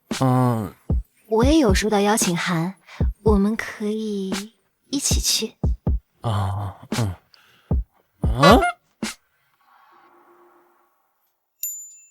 陆晨，月如姐，来，小雪那丫头非说自己煲了汤，让我给你送过来，说是感谢你上次帮忙对账。不过这丫头笨手笨脚的，可能不太好喝。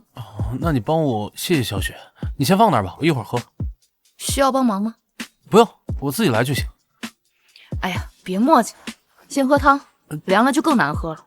你不用，我自己来就行。喝呀！什么？柳承人这个混蛋把所有罪都扛下来了。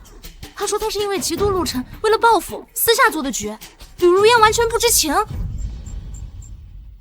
为了报复私下做的局，柳如烟完全不知情。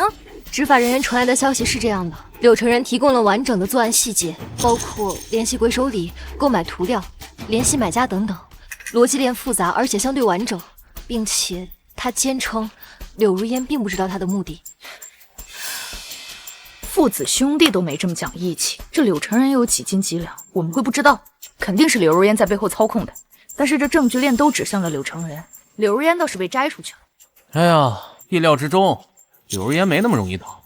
柳承人顶罪是为了保全玉烟斋和柳家的产业，这是最符合他们利益的选择了。不过经此一事，我估计短期内他们也不会明目张胆做什么。可是好气啊，就让这个坏女人这么逍遥法外了。她逍遥不了太久的，作恶的人一定会露出破绽的。我们现在真正要做的是让雪月阁变得更强大，站稳脚跟。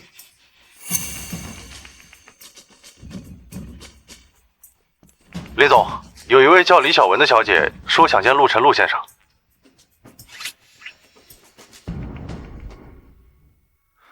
啊？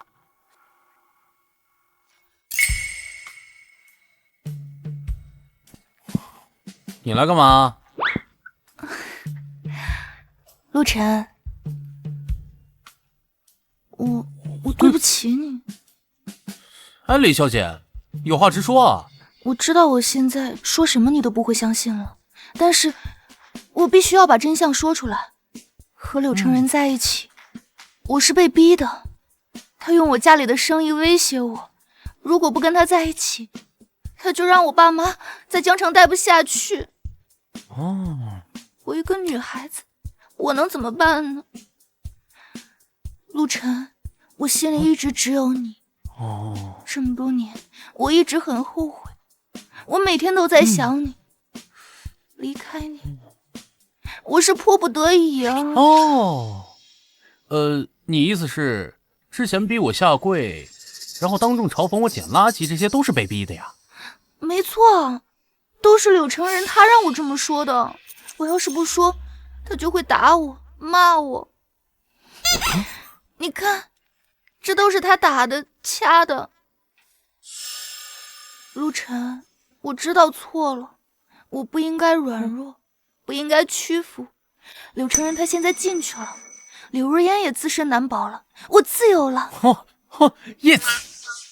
陆晨，能不能再给我一次机会，我们重新开始？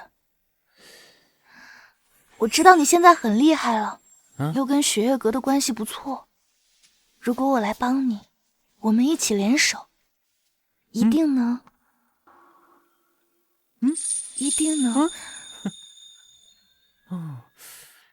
哎呀，李小丸儿，你手臂上的痕迹啊，颜色深浅不一，方向凌乱，这个是不是更像是不小心划伤，或者是故意弄出来的吧？至于被逼啊，你说之前那会儿，我看他送你首饰、名牌包的时候，你在发朋友圈的时候，没看你不情愿呀。你在赌石场看见他连续赌涨的时候，你眼里的兴奋和贪婪也不像是装出来的呀。陆晨，你怎么能那样想我呢？我是真的爱你的呀。爱，你的爱就是在我们家最落魄的时候转身就走，然后投入柳成人的怀抱，是吗？你的爱就是在我一无所有的时候对我极尽嘲讽，在发现我有能力以后又想来分一杯羹，是吗？不是的，别把别人想的跟你一样蠢，听懂了吗？告诉你啊，咱们早结束了，以前是，现在是，以后更是，给你留点体面，自己滚，别让我叫保安。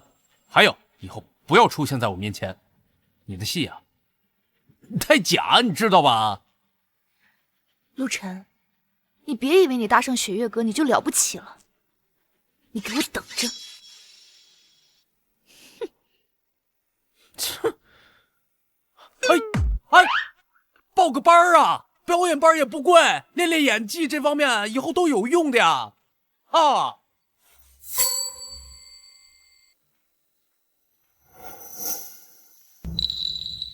陆晨，那个坏女人又来找你干嘛？哎呀，陆先生，没事吧？如果需要法律层面的帮助，我可以给你介绍几个律师。不用。看来确实需要加强安保了，别到时候什么阿猫阿狗都能放进来。啊？不是，你们干嘛呀？就一点小事儿都解决了呀？怎么能是小事儿？她肯定没安好心。陆晨，你不能再心软了，她这种女人最会装了。林雪妹妹，陆先生慧眼如炬，真假人心自然分得清。你年纪小，容易感情用事，分不清依赖和别的感情，是吧，陆先生？是。简学姐，你说谁呢？我分得可清楚了。我就是喜欢陆晨，怎么样？小雪，你又胡说什么？喜欢？林雪妹妹，感情不是过家家，陆先生需要的是一个并肩同行、彼此理解的伙伴，而不是一个时刻需要被照顾还会添乱的小朋友。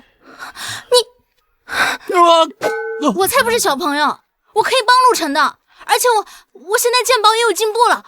陆晨，你说是不是？我现在鉴宝也有进步了，陆晨，你说是不是？不，我想起店里好像有点事儿，我得先走了。站住！下周末的私人鉴宝会，陆晨是我的搭档，我们已经约好了。小姨，月如姐，小姨，你耍赖，你都没告诉我。月如姐，我记得雪月阁也收到了邀请函，我作为首席拍卖师，陪同陆先生出席似乎更合适。我负责安保，保护鉴定师和藏品的安全是我的职责。再一个，我早就约好了呀。我不管，反正我就是喜欢陆晨。你们是不是也喜欢他？你说，你喜欢谁？我这别！哎呦，姑奶奶，你们这是干嘛呀？这姑奶奶。好，那我们公平竞争，看谁最后能赢得陆晨的心，但是不能用不正当的手段，要堂堂正正的。好啊，我对自己有信心。随便你，不过一切要以雪月阁的工作和陆晨的意愿为先。别给他添麻烦。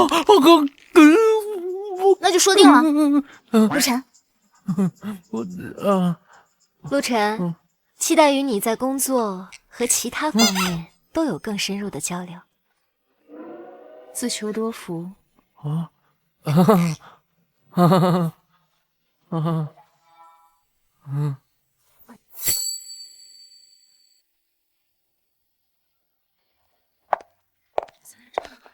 还挺热闹。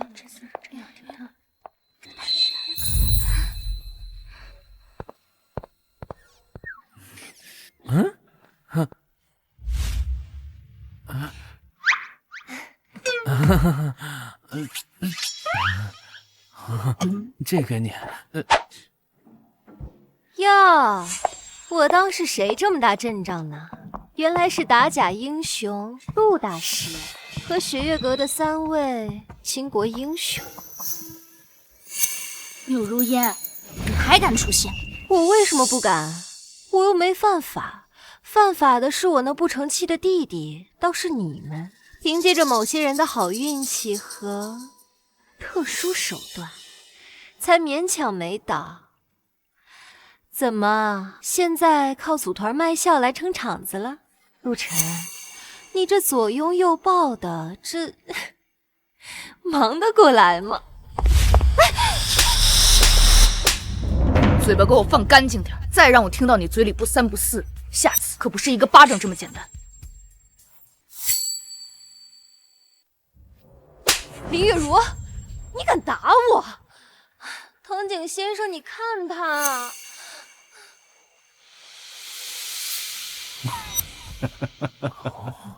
陆先生吧，使劲使劲。别人藤井一郎，藤井商会的会长。柳小姐呢，是我们商会的特殊顾问，更是我的朋友。年轻人有点火气，我也可以理解，但动手打人有失风度。藤井先生，风度呢是对人的，对于这种上来就狂吠的东西，我的同伴只是让他清醒一下。如果藤井先生觉得不妥，可以让保安去调监控啊，看是谁先口出狂言的。藤井会长，没想到你对我们江城的古董圈也感兴趣。柳小姐能成为您的顾问，真是找到了好归宿。希望柳小姐这次经手的东西都能干干净净，别再闹出什么误会。哎，简小姐，您说笑了。藤井商会做生意一向注重的是信誉、严厉。倒是陆先生，我听说您鉴宝的眼力非凡，连真古斋的王掌柜都甘拜下风。那今晚可得长长见识啊！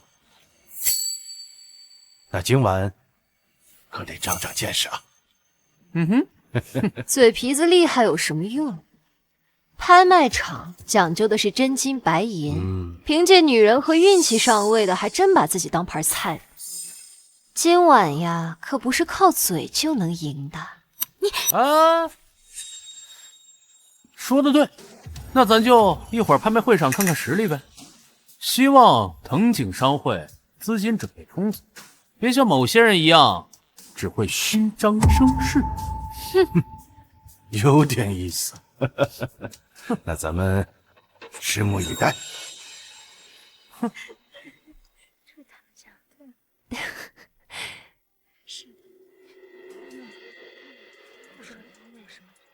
各位尊贵的来宾，大家好！好，欢迎来到本次私人珍品拍卖会。话不多说，接下来我们有请第一件重器，第38号拍品，传承有序，北宋汝窑天青釉碗。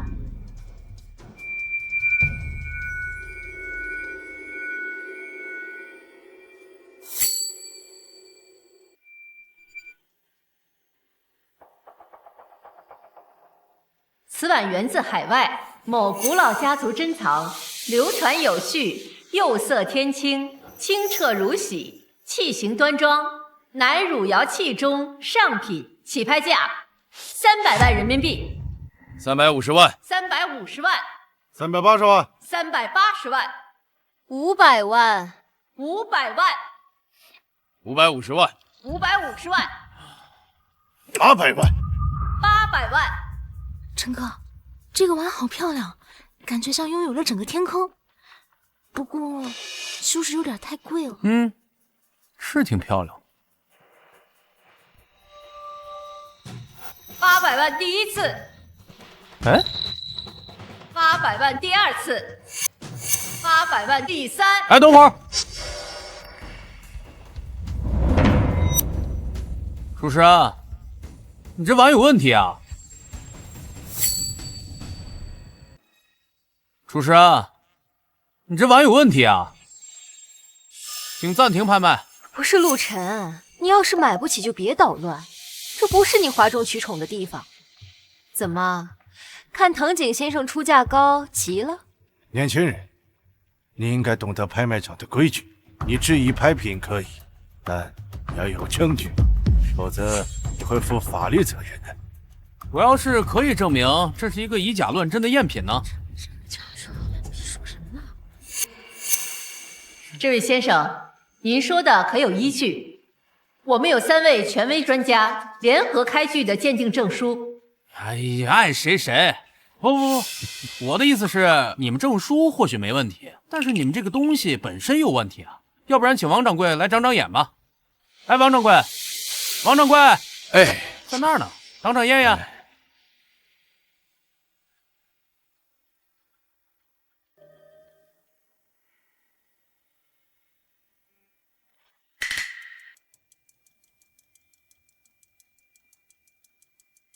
这釉色如玉似冰，宝光内敛，开片自然，蝉翼纹、鱼鳞纹交错，却是宋儒风貌，老气十足。此物大开门呐！听到了吗？前辈也都说是真的，赶紧给藤井先生和各位道歉，然后滚出去。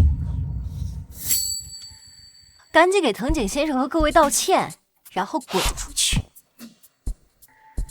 王掌柜，要不然您用高倍放大镜仔细观察一下碗心底部，然后呢，再用紫外线照射同一区域试试。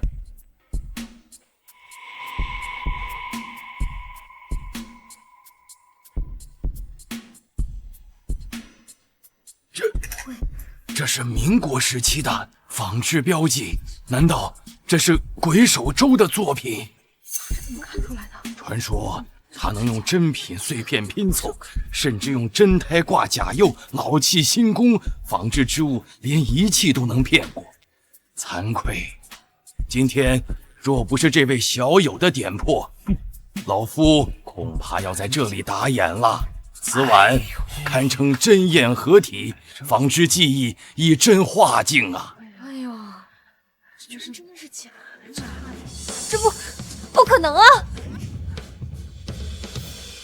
精彩！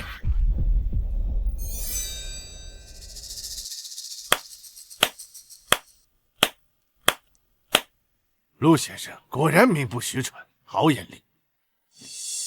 鄙人差点就花了冤枉钱，佩服。哈哈哈哈！别客气，别客气，坐下吧。感谢陆先生避免了一场重大交易纠纷和损失，我们尽快撤下这个拍品，严肃地追查来源。刚收到消息，那个藤井一郎表面是跨国商会会长，实则是国际文物走私集团黑莲在东亚的重要人物。这个拍卖会可能有他们洗白或出货的渠道。果然是蛇鼠一窝，柳夫人这么快搭上这条线，看来是铁了心要跟我们死磕到底了。各位来宾，接下来是我们今晚压轴的拍品，一尊鎏金佛，据传出自山西某古寺，年代久远，法相庄严，起拍价500万人民币。就这玩意儿还值500万？我还以为压轴是什么宝贝呢。就这，价值低，品相也一般。我看呀，200万最多，顶到头了，谁买谁大冤种。600万，600万一次。陈哥，这个佛手看起来好旧啊，有什么特别的吗？感觉不如刚才那个碗好看。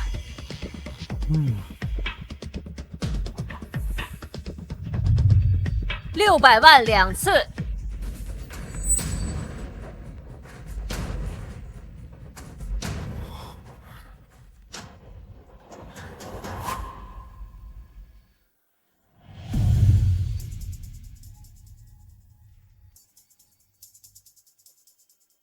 这件拍品，我必须拿下。多钱吗？这件故事，这个东西看起来有什么不一般的吗？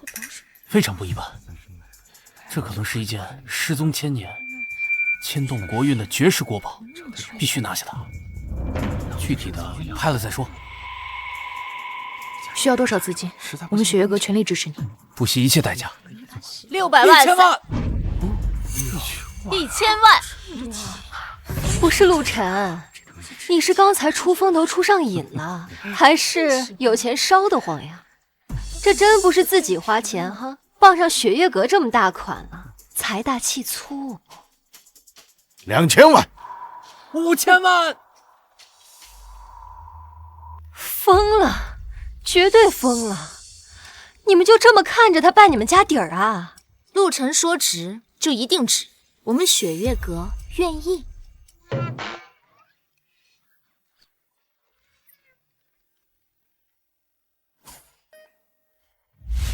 我们雪月阁代表陆先生出价5000万，资金充足，请放心。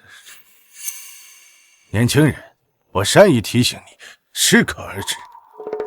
有些东西不是你能碰的，更是你碰不起的。8000万，1亿，1亿人民币，1个亿。这位先生出1亿人民币，还有加价的吗？真是有钱收入。陆先生，有魄力，我退出了。希望这件宝贝能够真的物有所值。1亿1次，1亿2次，1亿3次，成交！恭喜陆先生。陆晨，你到底在搞什么鬼？花1个亿就买这破佛手？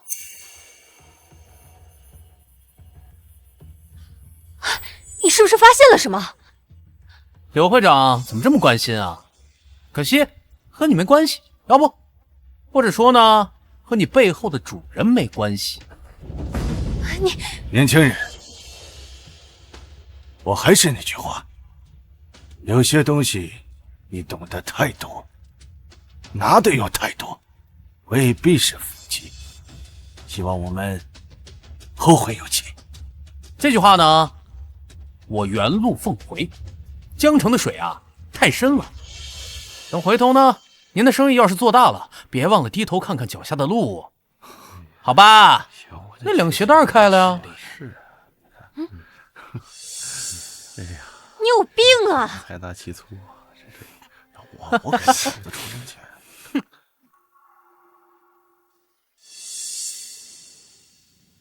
表面浮尘主要是棉絮和居士尘，酸性不高。但耳道和眉沟弯折处的垢壳成分复杂得多。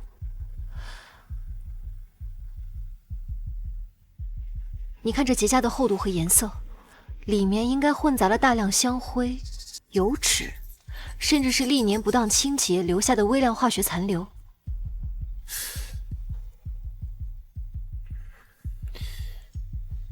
颈部的铸造痕迹呢，与明代中期官造佛像的工艺很像，是老的。没错，不过这个击打痕迹很新啊。新有多新？不会超过20年，而且力度和角度都很刁钻。就像是用什么尖头工具故意为之，应该不是意外磕碰，这更像是什么拙劣的试探，或者是想破坏什么又不敢用力。试探？你怀疑有人知道这佛手内藏玄机？是当年经手过它的人，还是最近的买家？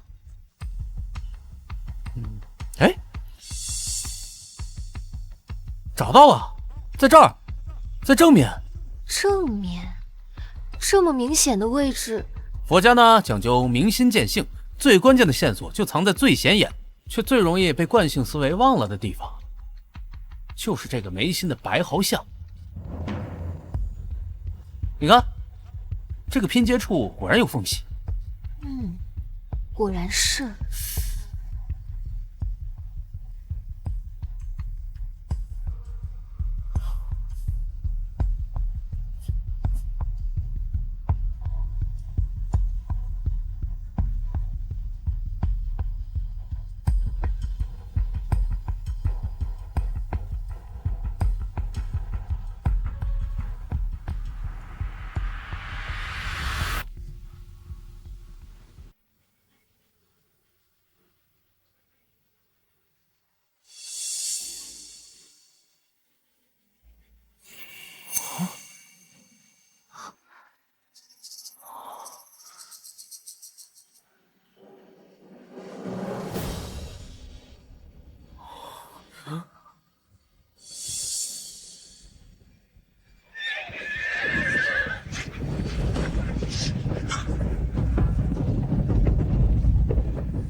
传国玉玺，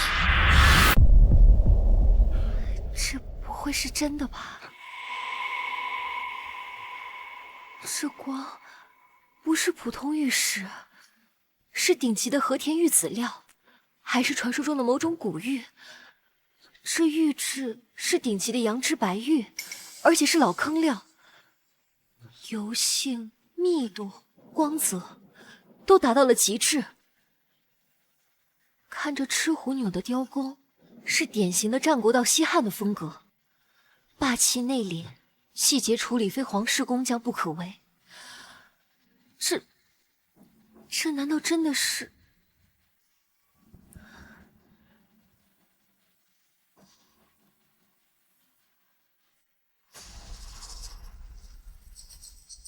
受命于天，既寿永昌。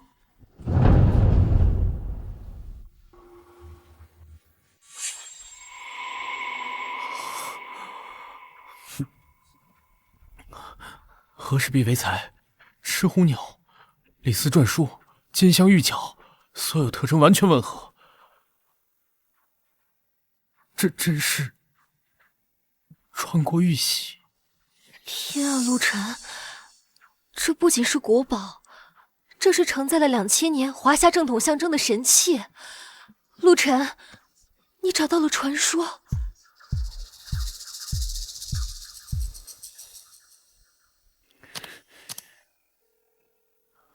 月如姐，我俩看见了。陆晨，你跟简雪在一起吗？小雪没去找你们啊？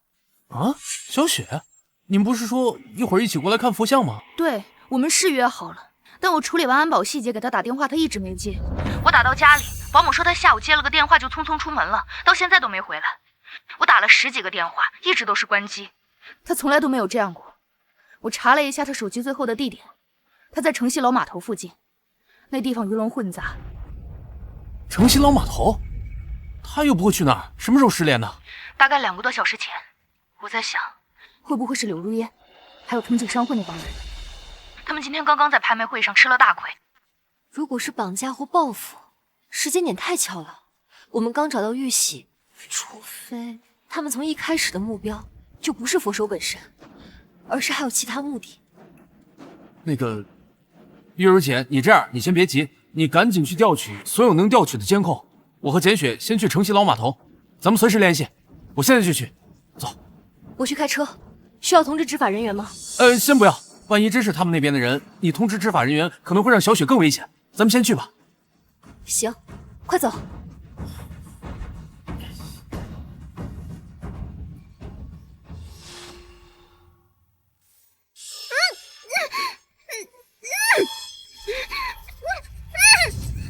唐景先生，您看这小丫头片子都沦落到这种地步了，还这么不老实。不过有她在正好，不怕陆晨不把东西交出来。雪月阁这几个女人里，最宝贝她了。藤井先生，咱们的人可都安排好了，是不是等陆晨把玉玺拿出来，咱们就……山本组的人马上就到了，他们负责善后，东西拿到手，我们必须马上转移。江城的水太深了，那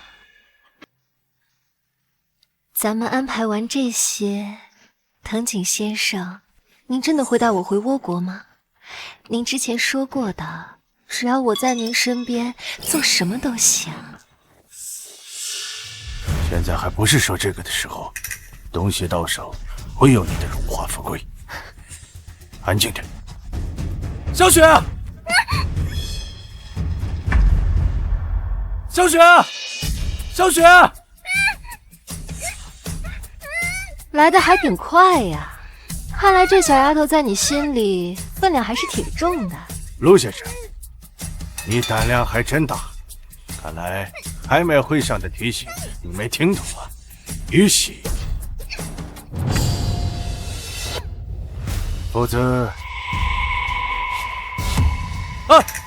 这位美丽的小姐美丽的脖子上会留下一道并不美丽的刀疤。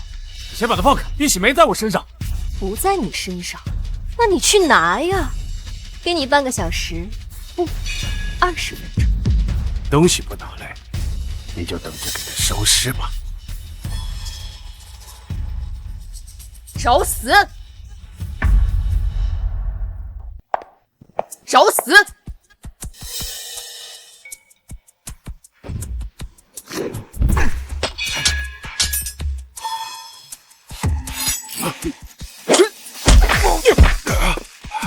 林月如，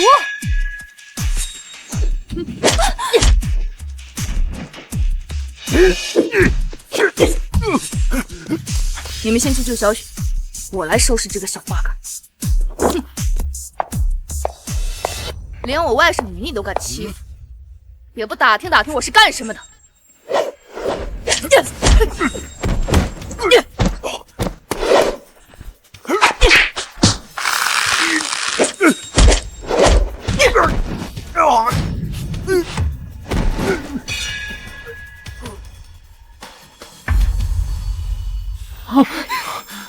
小雪，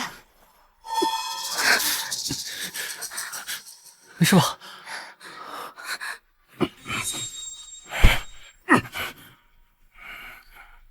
小姨，他们用我爸妈的安全威胁我。好了好了，没事了，不怕不怕，我们都来了。你知道我是谁吗？我是藤井一郎，藤井商会的会长。得罪了山本组，得罪了藤井商会，今后你们还有你们的家人在我国这全世界就没有好下场，就等着疯狂的报复吧！报复？知道姑奶奶当年在特种部队收拾了多少倭国的客人？你算老几？还敢威胁我的家人？你要是再敢多说一个字儿，我让你这辈子只能用吸管吃饭！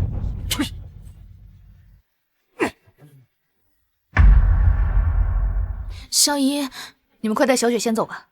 千雪，你帮我照顾一下她，看她受没受到惊吓。好，那你呢？我在这等执法人员过来处理。这2个，还有他们口中的山本组，一个都跑不了。哎，不是，那你自己一个人在这等肯定不行，他们的人都快到了呀。来得好啊！就这几个倭国来的混混，可掀不起什么风浪。今天来100个，姐就打100个，正好活动活动筋骨。哎呀，快走吧，可别磨叽了，安全第一。不是，赶紧带小雪走，玉玺的事儿绝不能再有闪失了。快走。那放心吧，有我呢。那你小心。走走，小心点你。走吧。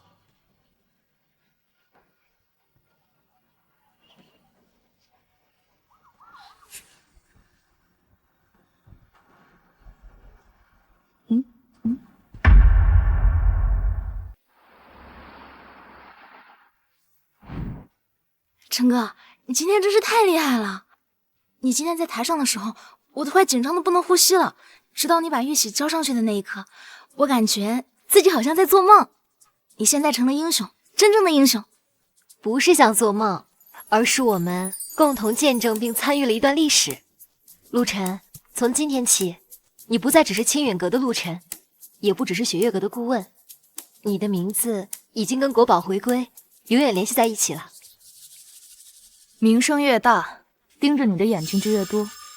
今天台下可不全是祝福的目光。藤井商会虽然垮了，但黑莲集团绝不可能只有藤井这么一个头目。还有，你身上最大的那个秘密。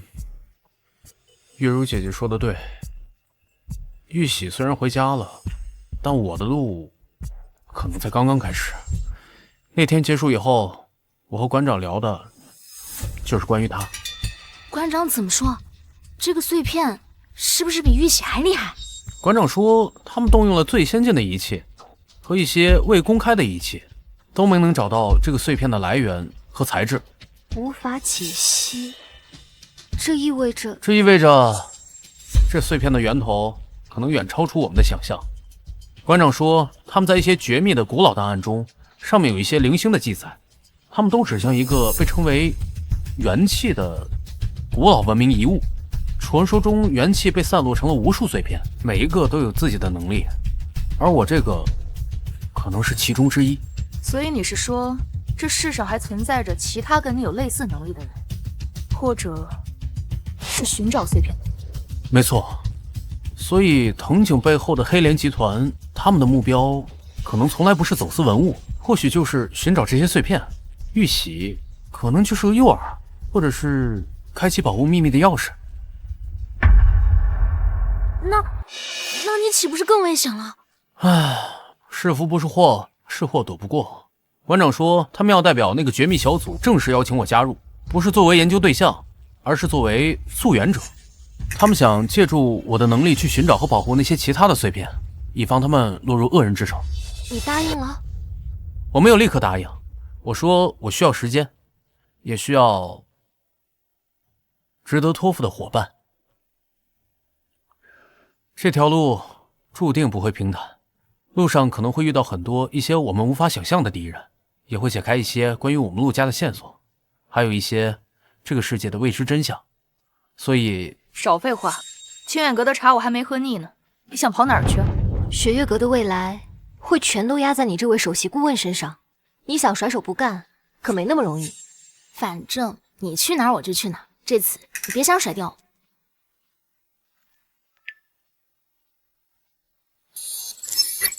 玉玺归位，星门将起。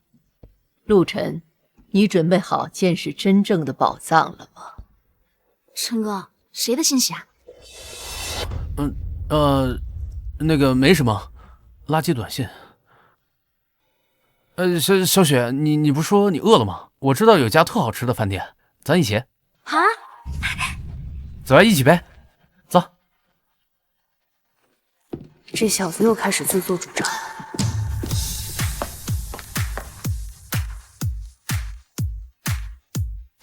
新的棋局已经开始了。